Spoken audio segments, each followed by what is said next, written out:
Madam Speaker, a few weeks ago, just off of this floor, I said that a dark cloud was descending upon this body. And today, because of the clock and the calendar, it is closing. It is amazing to me what I just heard from the Majority Leader, that Mr. Schiff and Mr. Nadler presented a compelling case for impeachment. If this is a compelling case for impeachment, I'm not sure why we're here right now. It is not anywhere close to compelling. But you know what is interesting is what I have heard today.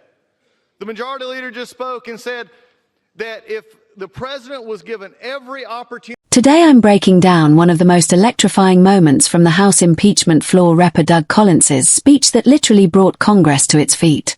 You're going to want to hear this. Collins starts off with serious gravity. He warns that a dark cloud is hanging over the House not just because of a single vote, but because the very heart of Congress is on the line. According to Collins, the impeachment process isn't just divisive. It's dangerous, threatening the core integrity of the institution itself. The clock, and let me go around to the press corps and to everybody here, and I'm going to accuse you of something. You did it. You did it. You did it. You did it. Now prove it's wrong. You did it. Guess what? You don't want to, because deep down you know that that's turning the entire jurisprudence of this country upside down. You're not guilty until you're proven. You're innocent. And today from this floor, we have heard the Majority Leader say this President is guilty and not the other way around. He is innocent, and these come nowhere close to proving it. But what is left of this body? Let's have an honest conversation, Madam Speaker. What we have found over the past few weeks is it is okay for the majority to tear down a foreign leader because they can't make their case. They've called him a liar or weak or worse, or as it was called in the committee, even looked like a battered wife. It is below the dignity of this body and this majority to tear down a foreign leader because they can't make their case against this one. We have broken rules in this House, even to this moment. Chairman Schiff and the others have broken House Resolution 660 by not turning over the things that they should be turning over. I still have not got a transcript. We still don't know what we got. And the White House still has not got their stuff. I guess minority hearing rule days don't matter either. You see, there is a problem here because we're going to vote this tonight while breaking the rules. What a shameful incident. But we also found in creative interpretation of minority rights.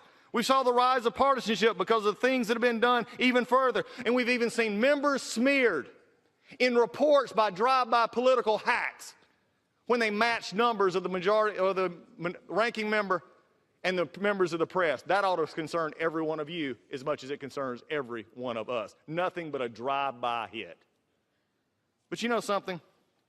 This Majority Leader also just said, wherever law ends, tyranny begins. But I will say this, in this House, wherever the rules are disregarded, chaos and mob rule actually begin, and the majority has taken that to a new level. It has been said today, where is bravery? I'll tell you where bravery is found and courage is found. It's found in this minority who has lived through the last year of nothing but rules being broken, people being put down, questions not being answered, and this majority say, be damned with anything else. We're going to impeach and do whatever we want to do. Why? Because we won an election. I guarantee you, one day you'll be back in the minority, and it ain't going to be that fun. Because when you look at it, when you actually trash the rules of this House, you ought to really look at what did you gain at the end by trashing the institution you claim to love. That's the things we found out so far.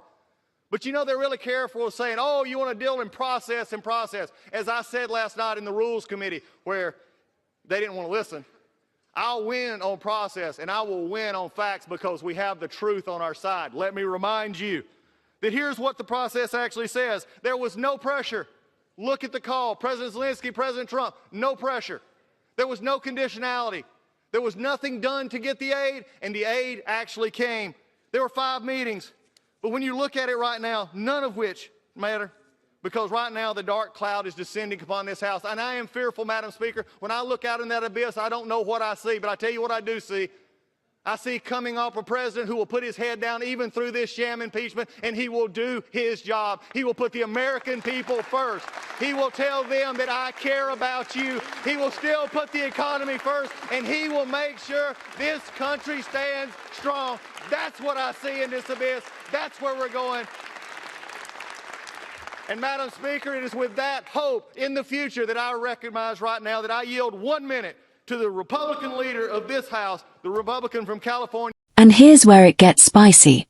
Collins points out a total reversal of justice.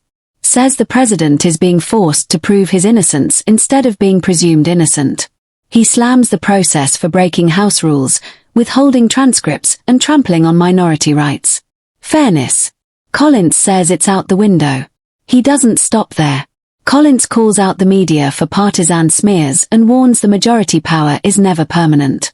The shortcuts taken today could haunt them tomorrow. And he urges everyone to think long-term. And finally, Collins closes by defending President Trump. No quid pro quo, no pressure, just a president fighting for Americans. That's his bottom line.